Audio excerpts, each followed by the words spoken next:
So, of course, I have been talking about technology like this that was coming very soon and that we would be seeing it in products sooner rather than later. And here we are. And it's very, very impressive and exciting to see finally. And also the possibilities that this could bring for Nintendo and other companies as well in the future, quite possibly for this Nintendo Switch Pro that's been rumored.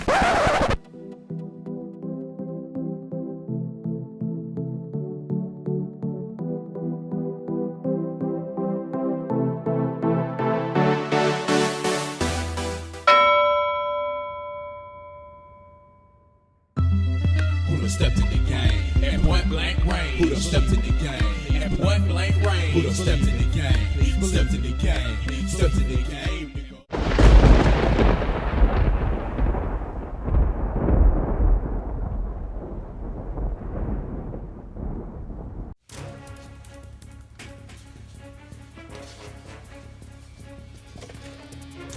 So I want to say that exposure is an interesting thing because you get to cater to a widespread audience, and your words affect a lot of people. Now, I've been kind of ghost for a minute due to a multitude of reasons. However, there's just some things I just can't ignore. I'm not even gonna mince words here and avoid the name dropping. Super Metal Dave has a problem. That problem is you got popular because of technology rumors, essentially, and now you have to take control of that. And how do you maximize the viewership of something of that nature when you got your exposure on a subject that either you know or you don't know that you're not that well versed in? And that's not to say, hey, I'm better than you or anything like that, but there's many things, just basic things, fundamental things, that if you just simply Google how enterprise technology works, how embedded technology works, a lot of the things that you see and hear on his channel are blatantly, obviously incorrect. And that's not to say that everything that is on that channel is wrong per se. There's a lot of opinions, and I don't really argue opinions, but when you make an opinion based on things that really don't even help your opinion, that's kind of a problem.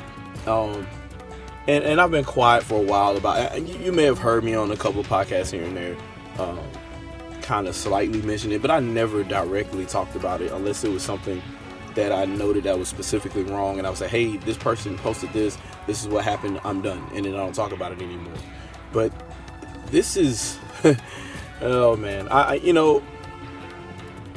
both him and Spawn Wave they both came out of, I won't say they came out of nowhere, but they both showed up at a time where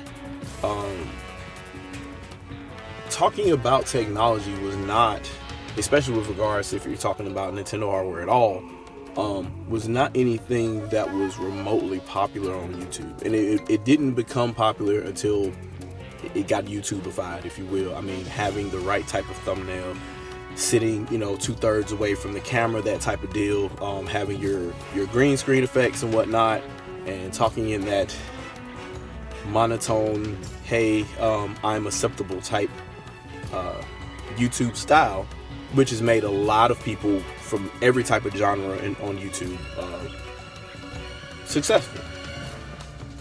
I'm never going to try to do videos like that because that's not who I am. YouTube is about YouTube, not these standards will get you successful, so please follow them too. It's about how do you make videos, and I make videos a million different ways. You've noticed I've done it just randomly like this. You've noticed I've done them outside. You've noticed I've done them in my office multiple different ways. You notice I've done it in my game room, hell, my fucking kitchen at one point. But I digress. The entire point is if your subject matter is what your subject matter is, be fluent about it. And when I mean fluent about it, I mean research the topic. One of the issues that I want to address directly about this is, so there's an opinion going around about Nintendo making new hardware. And let me make one case crystal clear. Nintendo always has new hardware in the books. Currently, right now, the Switch Pro that everybody's talking about right now already exists. It was on the same Foxconn leak that the original Switch was. That was found by Semi-Accurate several months before anybody like Laura K. Dell or anybody like that decided to post it on Twitter. If you paid for an account, you saw it on Semi-Accurate at the beginning of 2016, like April-ish, that early. And it's contrary to popular belief, but it's there. So all that information came from a Foxconn leak that talked about very detailed things that nobody would know about the Nintendo Switch until you had one in your hand. Very detailed things. And they also mentioned two variations of it. One with a 100 by 100 millimeter square die and one with a 300 millimeter square die. The 300 millimeter square die obviously was the Jetson module instead of the current module we have right now inside of the Nintendo Switch. So, and that would be the Tegra X2, which, you know, people claim doesn't exist, but Jetson was a Tegra X2. It was actually named Tegra X2 Jetson. Whether or not that's off the shelf, we know Nintendo customizes everything, so it's nothing like a Jetson by the time they're done with it. That doesn't even need to be addressed at this point. We know that. Nothing is off the shelf when it comes to Nintendo. People tried to say that about the Nintendo Switch until they tried different avenues to try to hack it. And while some things were similar, a lot of things weren't. And people are finding their consoles being bricked after hacking them because Nintendo changed the entire way that the boot structure works and how it's able to annotate and dictate certain things once you try to escalate privileges at root. So my problem is when you suggest things like, hey, there's a new Switch Pro coming. Number one, because the hardware is already there. Nintendo always makes new hardware. You suggest this, and then to back it up, you use an Apple presentation to do that.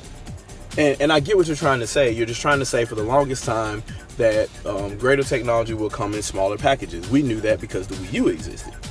A lot of times when people say, hey, you know, only 75 watts, there's no way this thing can compete with the Xbox One. It's even less powerful than the 360, which we found out to be woefully incorrect.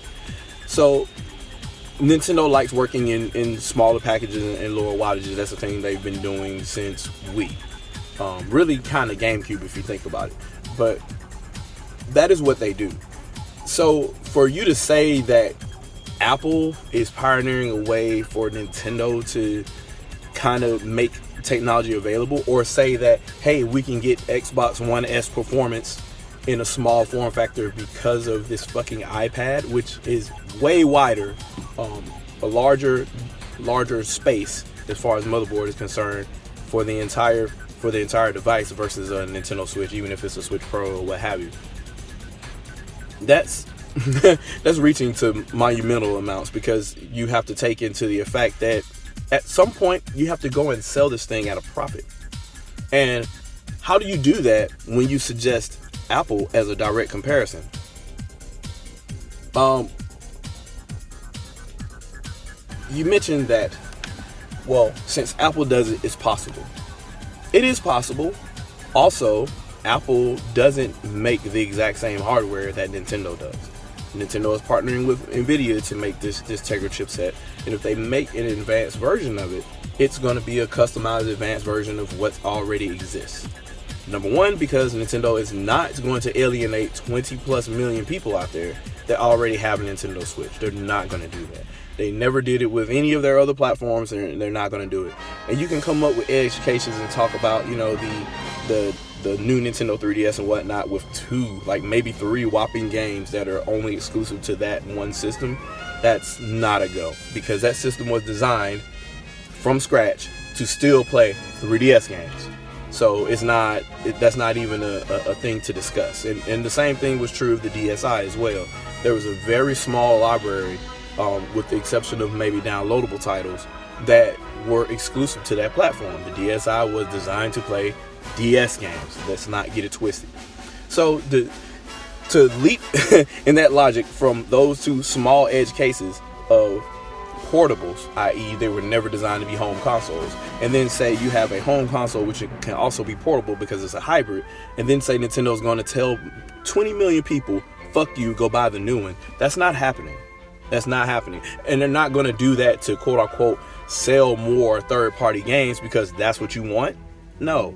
Yeah, we get it. We understand, Dave. You want Nintendo to quote unquote compete. They need to come up with more powerful hardware so these other games that, because developers don't want to do fucking work and figure out how to get it to work on that platform, just throw more watts at it and all of a sudden, yeah, we can make things happen. That's fine, well and good, but what are you really doing in that process? You're just enabling the lazy third-party developers to continue to be fucking lazy. And the very thing that's special about the Nintendo Switch, i.e. it being portable and it doing things that are amazing at a very low wattage, you're losing all of that for the sake of pleasing these motherfuckers who, at the same point in time, don't even want to pay the licensing fees to be on Nintendo shit anyway. They'll take all that money from the couple of games that they do have on the Switch and then make other big projects that they don't plan for Nintendo hardware in the future. Watch. They've done it already with Wii.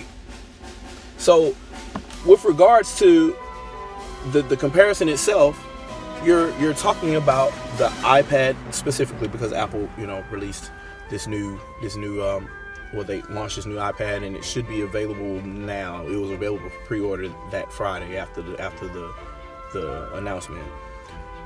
So this is a custom chip that that Apple made in-house because they bought PA Semi several years ago. Nobody seems to remember this for some reason. But Apple got tired of dealing with Samsung and they got tired of dealing with everybody else making these custom chips, these custom Cortex chips that they were putting inside of iPhones and iPads. So they said, fuck it, we can do our own internal version of ARM and we could develop from there. They built their own fabs in-house. They have their own testing in-house.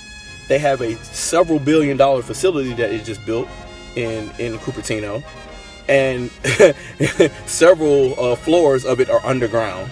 And they do all kinds of things in there. I would not be surprised if they have a fucking particle accelerator somewhere down there and they're testing that type of shit too for quantum mechanics and things of that nature. But Apple spends a shitload of money on research. Of course their products are going to be higher priced. That was one of the things he said, well, it's higher price, so obviously Nintendo can do it at a lower price.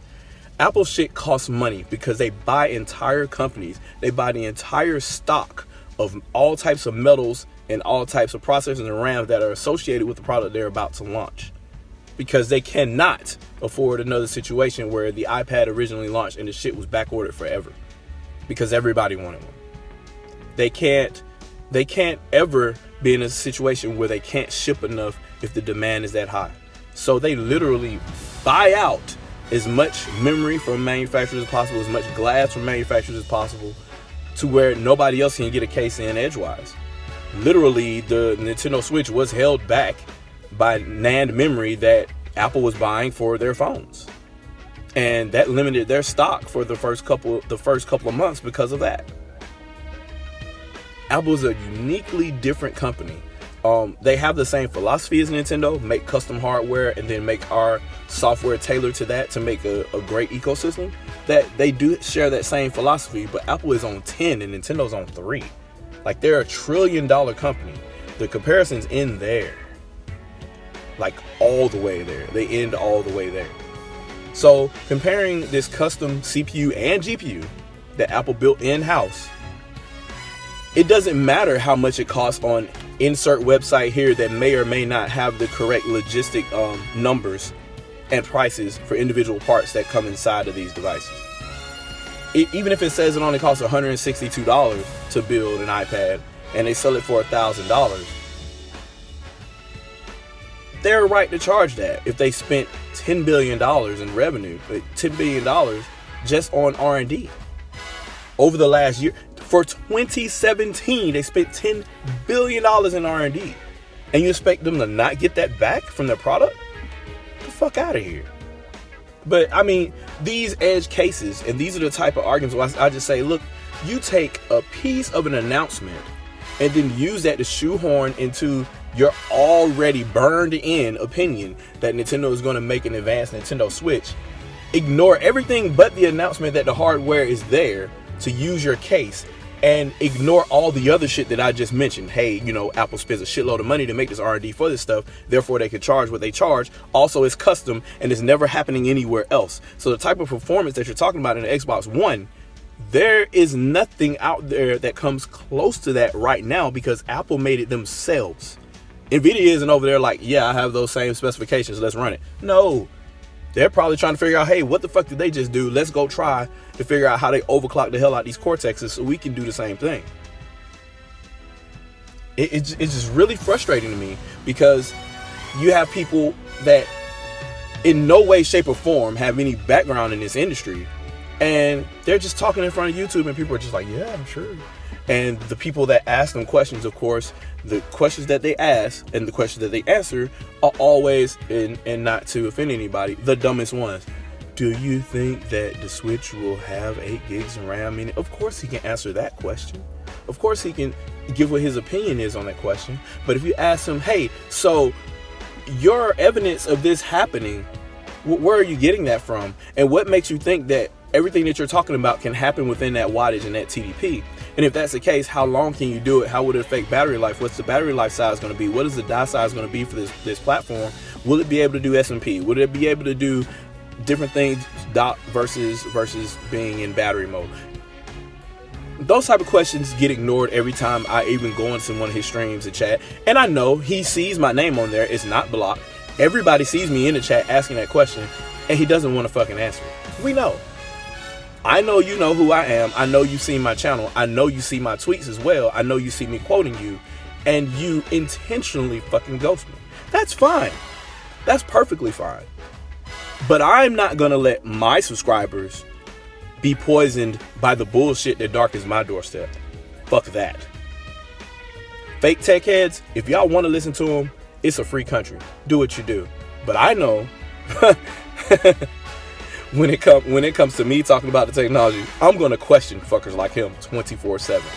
You got a problem with my language? We can talk anytime. We can do a podcast. We can do a ShadowCast. I can come on your channel. You can come on my channel. I really don't care. It could be anybody. It could be him. It could be Spawnway. I don't care. I do. Me and Player Essence, we don't agree on everything. I understand his hustle and I respect his hustle. We don't agree on everything all the time, and I have no problems going on his podcast. I ain't afraid of no fucking body. I'm your Huckleberry. If you want to talk about tech, let's fucking go. Do you play games to have fun or to impress other people? Earth aliens, if you want him alive, you'll have to Hold that thought.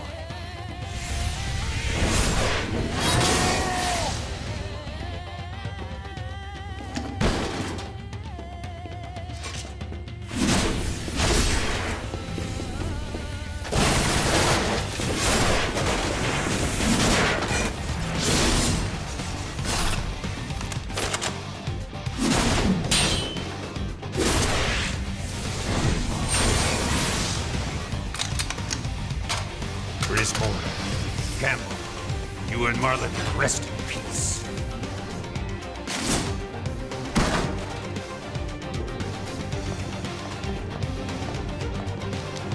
How's Orton holding up? Not good. We need to get him back to maintenance right away. Bad news! Whole pack of ganglion coming this way! We'll have to face them. Are you ready, Elma? Are you kidding? My team is always ready. Yes, of course. Let's finish this.